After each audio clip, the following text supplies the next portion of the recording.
Les amis, la famille, bonjour. Aujourd'hui, petit tuto méca pour changer l'embrayage des Suzuki SV650. Remplacement des disques garniture d'embrayage. Truc hyper facile que les garagistes vous éclatent si vous faites un devis. Alors, la première chose à effectuer si on veut changer son embrayage. C'est acheter l'embrayage 2-3 jours avant. Pourquoi? Parce que un embrayage, avant de le monter, si tu le déballes et que tu le montes directement, tu vas le cramer 2 fois plus vite. Il faut que tu t'achètes ton embrayage et que tu te fasses tremper dans de l'huile. Tu te fais un récipient comme tu veux, etc. Moi, j'ai un sachet. Je le fais tourner dedans. Celui-là, ça fait déjà 2-3 jours qu'il est dedans, tu vois.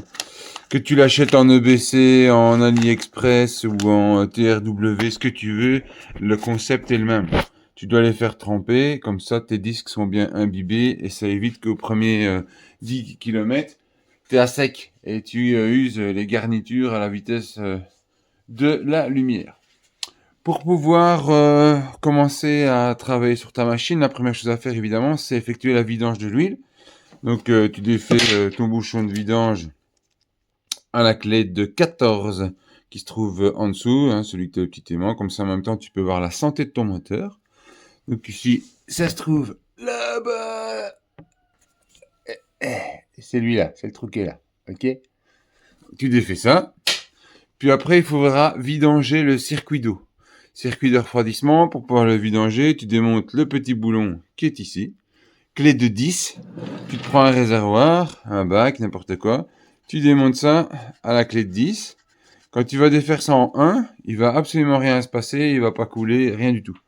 C'est uniquement le moment où tu auras enlevé le bouchon que tu feras un appel d'air. Et donc forcément, tu vas pouvoir vidanger ton circuit de refroidissement facilement. Quand tu auras vidangé l'huile ainsi que l'eau, eh bien c'est pas difficile, il suffit simplement de prendre une clé de 8, de défaire toutes les vis qui se trouvent sur ton carter de pompe à eau, ainsi que ton carter d'embrayage. Moi évidemment c'est une moto de piste, donc forcément je dois enlever les protections aussi GB Racing, mais je vous enlève ça et je vous reprends après. Quand tu auras défait toutes tes vis, que tu as enlevé tes caches, il faut que tu te prévois avec toi avant de commencer le travail un nouveau joint de carter, des ressorts d'embrayage si tu veux, hein, parce que moi je mets des nouveaux à chaque fois parce que j'aime autant, je fais de la piste donc je fais plus souffrir. C'est pas toujours obligatoire mais c'est mieux parce que quitte à tout démonter, autant changer les ressorts. Disque d'embrayage évidemment, là la marque tu prends ce que tu veux. Moi je te cache pas que je mets des AliExpress parce que j'ai essayé toutes les marques et quel que soit le modèle, la marque ou le prix que je paye, ça tient 2 ans sur circuit puis je dois quand même le faire. Donc moi c'est terminé de dépenser 150 balles, 30 balles sur AliExpress, ça me va très bien. Tu devras aussi, si tu le souhaites, c'est pas obligé, si tu le souhaites, démonter tes durites d'eau, mais c'est pas obligé, parce qu'on peut défaire le carter et écarter l'ensemble, et moi je l'attache avec des rivesans à bout de mon carénage ou n'importe quoi, et ça fait le taf. Pour enlever ton cache, tu mets un coup de marteau en caoutchouc ici, là, et ici, caoutchouc j'ai dit, caoutchouc. Et pour t'aider à extraire l'ensemble, il y a une astuce toute simple. Tu défais ton bouchon d'huile, et tu vas rentrer un énorme tournevis dedans pour faire levier. Gros tournevis, évidemment, tu regardes que ta pointe soit à plat. Hein. Tu le mets ici dedans et tu mets des petits à-coups, tendrement, hein, pas comme un animal. Et alors après, rien qu'en faisant ça, ça vient tout seul pour le haut. Le bas, il vient pas. À toi de glisser ton doigt.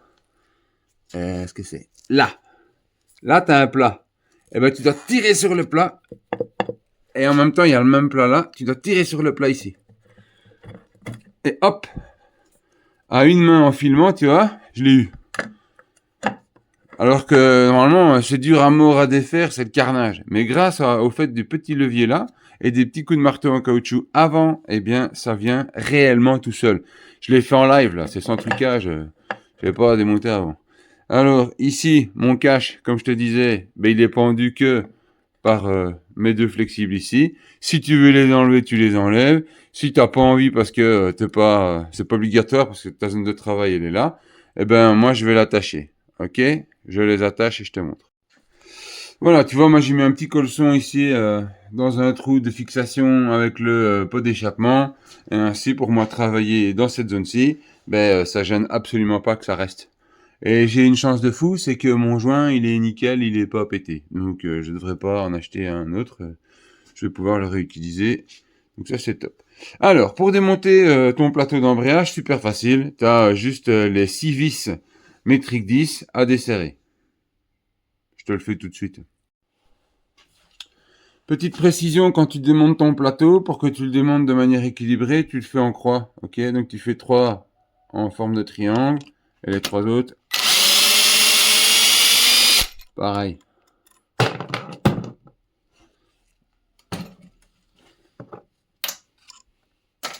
Tu vois, tu démontes tes ressorts, tu démontes tout.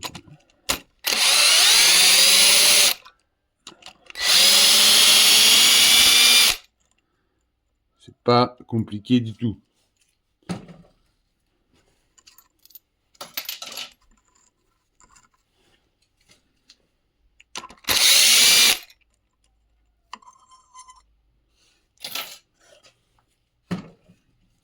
Après, tu extrais ton plateau. Tada! Ici, tu vas avoir une rondelle. Fais attention de ne pas la perdre. Tu poses. Là, ici, tu as une pige de poussoir à extraire. Pas le faire tomber. Tu te le poses sur le côté, à sa place, comme ça, tu ne sais pas te tromper. Et là, tu as accès à tes disques. Voilà. Et tu enlèves tout. Et tu mets les nouveaux. Il y a un sens. Alors, celui-ci, c'est le même que tous les disques que tu vas voir, mais le dernier, il n'a pas la même forme. Le plus important à retenir, c'est les disques en métal ici. Les disques lisses, on appelle ça. Si on regarde, on a une arête qui est vive d'un côté et qui est arrondie de l'autre côté. C'est important de mettre l'arrondi vers l'intérieur. Pourquoi? Parce que la force pour reculer tes disques, c'est ta main. Donc ça, selon la force de tes doigts, ça marche toujours.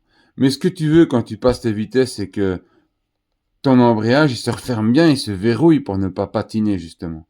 Si tu mets une arête vive dans l'autre sens, tu risques d'engendrer des forces de contrainte pour la fermeture, l'écrasement des disques avec les ressorts. Tandis que si tu es dans les bords arrondis, d'office, ça va être plus facile pour eux pénétrer et mettre la compression sur les disques entre eux. C'est pour ça que les disques lisses, il faut mettre les arêtes vives vers toi, les arrondis vers l'intérieur. Ok? Voilà, j'ai enlevé tous les disques. Ok? Tous les disques se présentent comme ça. Ok? Donc tu as un paquet, évidemment, composé de disques granit et de disques lisses.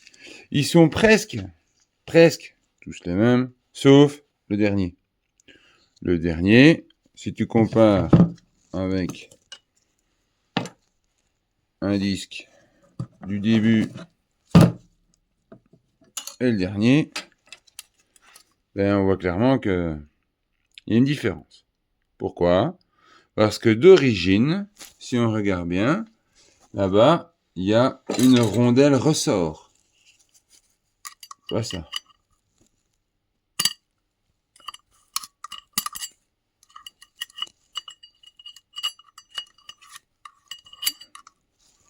Voilà.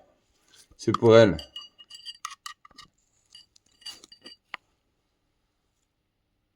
Voilà.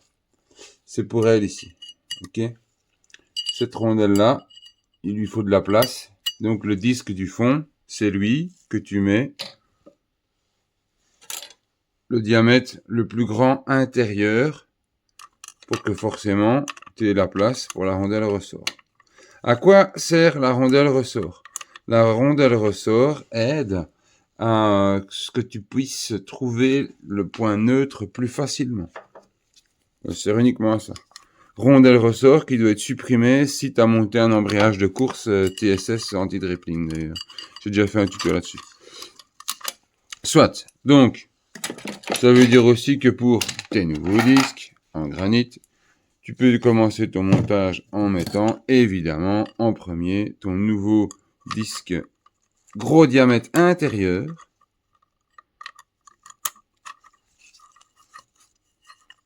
Voilà. Puis tu montes un disque lisse, l'arrondi vers le moteur, la partie arête vive vers toi. Attends, parce qu'à une main, c'est pas facile. Voilà. Et t'enchaînes en mettant à chaque fois un nouveau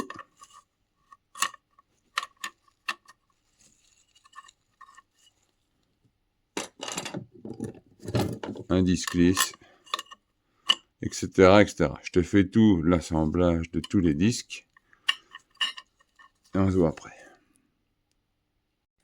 Quand tu as fini de réassembler, introduire tes nouveaux disques d'embrayage, c'est pas difficile, tu fais la même chose que tu as fait au démontage, c'est-à-dire qu'en première position, tu remets le poussoir du plateau, tu reprends ton plateau ici sans faire tomber la rondelle, tu reposes dessus, tu gigotes un peu, il doit s'emboîter, clac, voilà, là il est bon. Et puis après, tu mets tes nouveaux ressorts.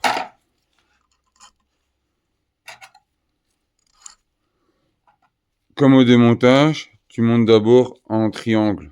Ok. Donc tu serres ces trois-là et puis tu fais les trois autres. Comment tu sais qu'il faut changer tes ressorts et que les nouveaux c'était nécessaire? Là ici tu as les vieux. Ok. Regarde un petit peu. La différence. Attends, j'ajuste. Voilà. La différence de hauteur. Pas flagrant, ok. Mettre debout. Pas flagrant, ok. On va le prendre au pied à coulisses. Voilà, mes anciens ressorts. Comment tu sais que tes ressorts sont morts? Mon ancien ressort, tu vois, il fait 50.5. La limite avant qu'il soit foutu d'après la revue technique, c'est 50.5. Donc là, j'y suis. Et si je prends un nouveau doit faire quelque chose comme 52. Attends, je te le prends. Voilà, je te présente ici un nouveau ressort. Donc un nouveau ressort, quand donc tu comprimes et tu relâches, ça fait à peu près 52 mm. Et les miens, les anciens, ils faisaient 50.5. Ici, je suis quasiment à 52, quoi. Attends, hop, voilà. Donc ils étaient bien cuits. Quand tu remontes tes ressorts, t'es pas obligé, mais moi je mets une toute petite goutte de Loctite 577, tu vois, sur la vis. Parce que ça m'est déjà arrivé, petit clin d'œil à mon ami Wally, que même en ayant serré au 10 newtons, avec les vibrations, la vis se soit desserrée délicatement, et alors elle vient te frotter le carter quand le plateau tourne. Donc c'est pas cool. Donc depuis que j'ai eu cette blague, je mets du Loctite 577, qui n'est pas un Loctite super fort, et puis je serre tout à 10 newtons. Donc pense-y si tu veux. Voilà, tu as terminé de remonter tes 6 vis que tu as serrées au préalable à 10 newtons. Donc 10 newtons. Ici, en gros, on pourrait simplement remettre le cache et c'est presque terminé. Mais on va pas faire ça pour le besoin de la vidéo, je vais enlever mon joint. Alors, j'écarte mon carter, tu vois, sur le côté, donc il n'y a rien de méchant. Et j'ai quand même malgré tout la place sans forcément forcer sur les tuyaux. Donc c'est bien la preuve que tu n'es pas obligé de les déconnecter. Voilà. Tu prends ton vieux joint, hop, tu l'enlèves. Voilà. Admettons, chez toi, tu dois mettre un tout nouveau joint, même chose. Moi, je les achète plus, je les fais moi-même dans des feuilles, enfin soit. Ce que tu dois savoir quand tu dois mettre un nouveau joint, si tu as acheté un joint très cher, tu vas avoir un joint caoutchouc intégré au papier dans les deux zones de pompe à eau. Si tu as acheté des feuilles à joint comme moi, il n'y a pas ça. C'est normal. Donc, c'est à toi à cet endroit de l'alimentation d'eau, du passage d'eau, à mettre un tout petit peu de pâte à joint noir. Et même chose sur celle qui est ici. Ok. On en met très peu de la pâte à joint, très peu, très peu, très peu, parce que c'est très mauvais d'envoyer de la pâte à joint dans le moteur qui aille boucher tout. Donc je te fais le petite application et pour l'information, je te prends le tube, voilà. Moi j'utilise ça en type de pâte à joint pour les moteurs. Ok. Allez, je te montre le nouveau joint. Quand tu places ton nouveau joint, tu vois, moi je mets un peu de pâte à joint léger. T'as des œillets, des piges, des trompeurs pour poser ton joint. Tu vois, t'en as deux. Bah, une fois que t'as remis ton nouveau joint, bah, il suffit simplement de remettre ton couvercle. Pour remettre le couvercle, il y a une astuce. Ta poulie de pompe à eau ici, si tu remets le couvercle directement, il est possible que le couvercle ne se remette pas bien. Il faut faire tourner les dents ici pour que ça rentre sur le petit pignon qu'elle a. Le petit là, c'est lui qui entraîne la pompe à eau. Parce que si tu forces et que tu tapes, il est possible que tu casses les dents. Donc il y a une petite astuce, je te montre. Quand tu repositionnes ton cache, si lui ici là, tu as un petit jour, tu rentres un fin tournevis par l'intérieur et tu viens faire tourner un petit peu la roue tout en appuyant sur le cache, hein, tout en appuyant légèrement, tu avec ton tournevis que tu rentres par le côté. Vraiment, tu le rentres là. Moi, ici, pas de chance, il s'est mis directement, évidemment. Je voulais qu'il ne rentre pas, mais il est mis nickel. Eh bien, tu fais tourner un petit peu, tu bouges un peu ton tournevis, et comme ça, tu vas réaligner les dents en plastique par rapport aux dents métalliques, et ton cache, eh ben, il va se mettre directement. Quand tu as remboîté ton cache comme moi, ici, eh ben, c'est simple, hein, tu remets toutes tes vis partout, et tu remontes tes protections de chute pour ma part. Et puis après, il y a encore une chose à faire de très très très importante, c'est un réglage de l'embrayage, mais de l'autre côté du moteur. Je te remets les vis et je te montre l'autre côté. Alors, quand tu as terminé de remonter tout ton carter, tes vis, que tu as tout bien serré à 10 newtons, il te reste encore une chose importante à faire, c'est mettre ton bouchon de circuit d'eau. Évidemment, tu te prends ton petit bouchon, tu te vires la vieille rondelle de cuivre et tu mets une nouvelle. Même chose pour le bouchon de vidange, hein, tu vois, des rondelles, ça s'écrabouille. Donc tu chipotes pas, tu jettes et tu mets nouveau. Parce que si c'est pour tout recommencer, avoir une fuite en partant, c'est pas une bonne idée. Donc tu termines ça. Pour le serrage ici, c'est 10 newtons, ok. Et le bouchon de vidange par en dessous, c'est 25 newtons. Après, je vais passer sur un autre élément important, pour moi même le plus important, c'est le réglage de ceci. Ça, à cause de cet élément, si c'est pas bien réglé, ben ton nouvel embrayage, il va faire 100 km. Je te montre. Alors, pour réaliser l'intervention suivante, il te faut une clé de 10 et un tournevis plat. Le but de ce réglage, c'est quoi? C'est qu'ici, mes ressorts, ils étaient affaissés parce qu'ils étaient vieux. Mon embrayage était usé, donc j'ai perdu de la matière. J'ai perdu de la distance de compression d'embrayage. Ce qui fait que maintenant, eh bien, je n'ai plus du tout le même réglage. Si je joue avec mon levier, j'ai tout ça de mou avant d'essayer d'embrayer quelque chose que ça va pas. Donc il faut réeffectuer un réglage. Les nuls vont se contenter de simplement régler ici et de tendre à mort. Oui, il faut régler ici aussi. Mais c'est surtout là que c'est important à régler. Parce qu'en fait, c'est quoi ce bazar? C'est un réglage d'appui sur la tige de transmission qui est cachée là. Oui, pour voir ça, il faut enlever tes 3 vis qui tiennent le cachet en plastique. Moi, c'est moto de piste, donc je l'ai viré parce que on doit effectuer des réglages de temps en temps ici, donc cet élément me gêne. Et sur circuit, on doit aller super vite, donc ça, nous, on ne met pas. Soit. Ici, ta vis que tu vois, ça appuie sur la tige qui est cachée là derrière. Ok. Cette tige-là, elle appuie sur le plateau d'embrayage pour écarter. Donc, quand tu serres ton levier, ça pousse la tige et le plateau.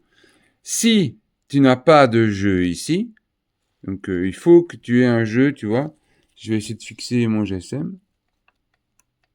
Tu vois, il faut qu'il y ait du jeu dedans. Si tu n'as pas de jeu dedans, la moto froide, ça peut être très bien. Dès que tu vas rouler un peu, elle va chauffer, elle va dilater. Et donc, tu vas avoir une tension ici. Parce que les éléments vont se dilater. Cette tension va créer comme si tu laissais deux doigts en serrage sur l'embrayage en permanence. Donc, tu le fais patiner. Donc, ton embrayage, il va se cramer à la vitesse de la lumière. Donc, c'est pour ça que c'est important de régler ça. Ça, ok. Ça, très important.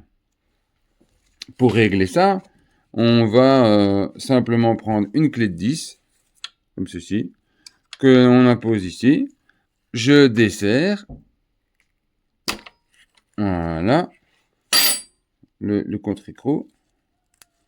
Et ici, je me contente simplement, avec un tournevis plat, de venir appuyer mon élément. Et si on observe bien, on voit que tout le mécanisme il bouge quand je serre. Parce qu'en fait, je vais mettre comme ça, tiens. Je mets de la tension. Mais il n'en faut pas. Et c'est ça le truc. Il faut qu'il y ait du jeu. Ça, c'est un élément que vous allez le régler une fois que l'embrayage a été fait, tout neuf. Et quand vous allez effectuer la première sortie et que vous allez faire chauffer votre moteur à 90 degrés, température de fonction standard, je vous conseille d'arrêter et de rentrer chez vous après une petite balade de 10 km. Et vous revenez et vous revérifiez ce réglage. Parce que si on le fait pas, ben manifestement, j'ai un ami, il a eu la blague dernièrement sur circuit.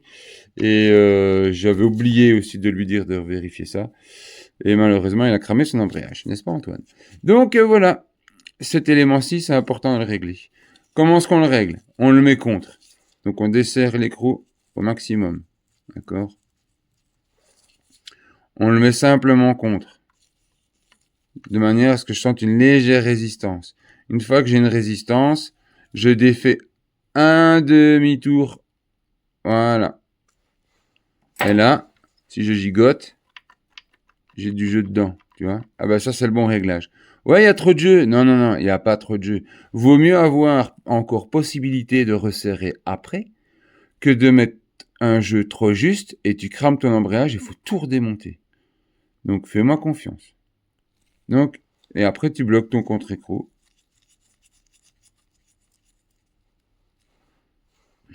En maintenant la clé ici et le tournevis dans le plat. Parce que sinon, si je serre, à un moment donné, je fais tourner tout. Donc ça va pas. D'accord? Bon, je te le bloque et puis je te montre l'autre réglage. Une fois que tu as serré ton contre-écrou, que sans toucher au câble, tu prends ta pige, tu vois que tu as du jeu dedans. Donc je répète, tu l'as serré l'élément central contre, pas comme un animal. Hein. Tu le serres contre, tu défais un demi-tour et tu verrouilles avec ton écrou de 10. Ok? Après, il reste l'importance du jeu à la garde. Le jeu à la garde, c'est le jeu que tu vas avoir au levier. Il faut 3 mm. Comment tu règles ça? Eh ben, tu desserres ton contre-écrou de 12 ici. Il y en a un là-haut, et ça, c'est une clé de 10 plate. Tu te mets à la hauteur que tu penses être juste. Tu vois, parce que ici, quand on le pousse avec le doigt, même chose. Je vais avoir du jeu, et puis j'ai le jeu qui commence à entraîner le système. Mais il faut 3 mm de jeu. Donc, on va se contenter de le monter comme ça. De sorte à ce que au levier, ici, là, il faut que l'écartement que tu vas trouver là, tu dois avoir 3 mm. C'est important, hein. Ne mets pas de 1 mm parce que toi tu préfères. Si tu préfères changer les embrayages plus souvent, c'est ton kiff, moi pas. Donc tu mets 3 mm là-haut, tu mets un peu de jeu ici, tu roules tranquille pendant 10 km, et puis tu peux faire tes réglages fins. Mais si tu fais pas ça correctement au début, tu vas cramer l'embrayage. Hein, en fonction de la marque de tes disques, de l'état de tes disques lisses et de la marque de tes ressorts, tu peux ne pas forcément avoir la même chose ici au filet. Et en fonction aussi de l'état de santé du câble. Parce que si c'est encore ton câble d'origine qui a 20 ans, il est fort probable qu'il puisse s'allonger, donc ton réglage ici n'est pas le même. Ce que tu dois savoir, c'est que quand tu as bien réglé et que tu as bien rebloqué que les écrous de 12, hein, c'est important aussi, eh bien c'est que là-haut, tu as un jeu de 3 mm avant que tu commences vraiment à mettre de la tension dans le mécanisme. Et c'est seulement après les 3 mm que je serre et c'est parti. Là, je débraye. Tu vois. Mais il faut que tu aies au moins 3 mm de jeu. Il faut au câble. Il faut que tu aies du jeu ici. C'est le plus important. Après, je pense qu'on a terminé. C'était les éléments les plus essentiels pour remplacer un embrayage dans les bonnes conditions. Le temps pour réaliser le travail, quand tu es novice, à ton aise, il faut une petite heure. Et sinon, quand tu es habitué, ça se fait en 15-20 minutes. Quoi. Et n'oublie pas de remettre de l'huile dans ton moteur après. Sinon, l'embrayage, ça sert plus à rien. Merci d'avoir regardé la vidéo. N'oubliez pas de partager, liker, blablabla, tout le monde te raconte. Mais bon, si ça peut faire plaisir aux gens, d'économiser de l'argent et de faire un petit peu de bricolage facile pour connaître mieux sa moto, et c'est vraiment intéressant de partager aux autres aussi. Allez, à bientôt les amis. Ciao, ciao!